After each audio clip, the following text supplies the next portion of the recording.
We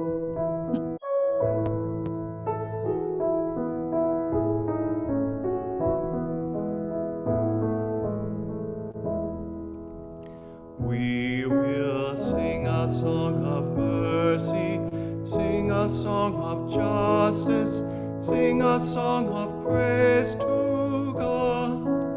We will live a life of mercy, live a life of justice, live a life of praise to God.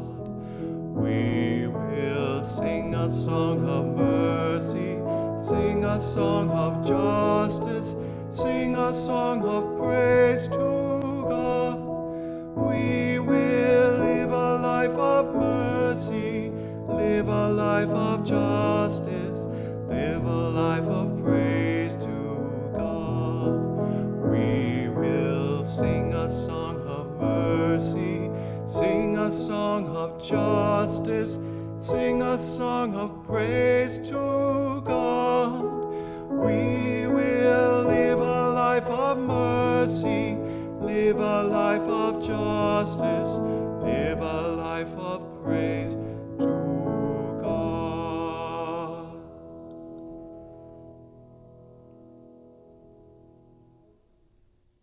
A reading from the Gospel according to Matthew. When Jesus saw the crowds, they went up to the mountain, and after he sat down, his disciples came to him. Then he began to speak, and he taught them, saying, "Blessed are the poor in spirit, for theirs is the kingdom of heaven. Blessed are those who mourn, for they will be comforted. Blessed are the meek, for they will inherit the earth. Blessed are those who hunger and thirst for righteousness, for they will be filled. Blessed are the merciful, for they will receive mercy. Blessed are the pure in heart, for they will see God. Blessed are the peacemakers, for they will be called children of God. Blessed are those who are persecuted for righteousness' sake, for theirs is the kingdom of heaven.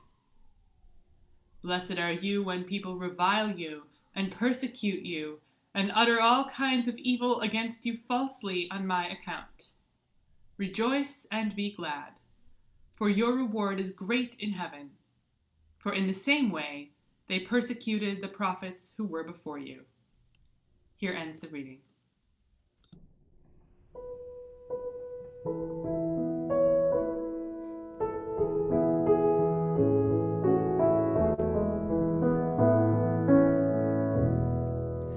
We sing hallelujah, hallelujah, hallelujah.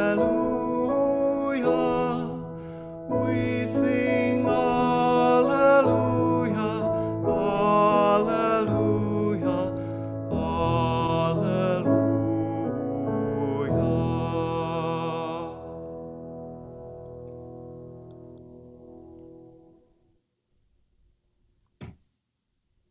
Blessed are the meek, for they shall inherit the earth. All Saints' Day is unique and special among Christian feasts because, unlike every other major feast of the Church, it doesn't celebrate a single past event, or for that matter, a single person. And it's true that the famous saints usually get the most press, but today is a celebration of the great cloud of innumerable witnesses who have, by their lives, made God's love manifest. Saints known and unknown, perhaps nameless, but today not forgotten. All Saints' Day is a messy, holy elevation of the totality of human life, from past to present, into the mystery of the future. A hopeful promise that ordinary humans like us can, by God's grace, help bridge the divide between God's reign and the earth as we know it. And All Saints' Day is a radically egalitarian feast. Sainthood, or perhaps it's easier to just say holiness, to get us away from the official idea of canonization, is the furthest thing imaginable from a meritocracy. Holiness of life has nothing to do with power or riches. It is independent of race or gender, and it is available to each of us regardless of how much we have messed up in the past. And remarkably, this has been true from the earliest days of the church. The communion of saints is not some mystical body of angels up in the sky. It is us, here, now, as well as our forebears in the faith. And we are bound together by grace into one rather extraordinary family. It's not for nothing that the gospel appointed for today is the Beatitudes from Matthew's gospel, which is basically a recitation of blessing and abundance that refuses to be constrained by human categories. Blessing that spills out onto the neglected, the forgotten, the oppressed. Blessed are the meek, the persecuted, the poor, the hungry, and all those who long for justice. Blessed is the whole human family. In this election season, when emotions are running high and fear is everywhere we look, I think it's also important to remember as we read this gospel that we have an opportunity to make Christ's promise of blessing concrete by our vote and by the witness of our lives.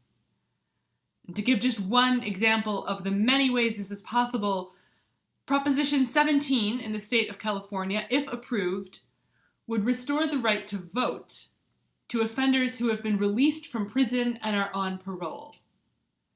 It is a step towards untying the Gordian knot of systemic racism in our country, and it's a way to restore power to the disenfranchised.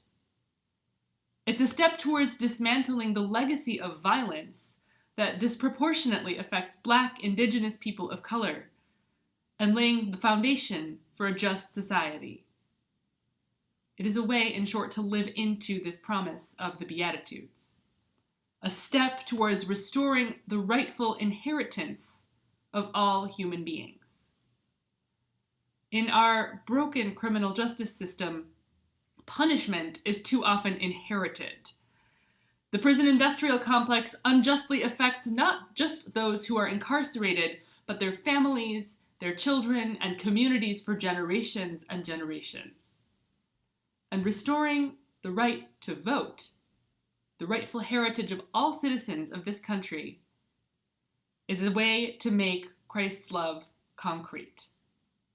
Blessed are the meek, for they shall inherit the earth.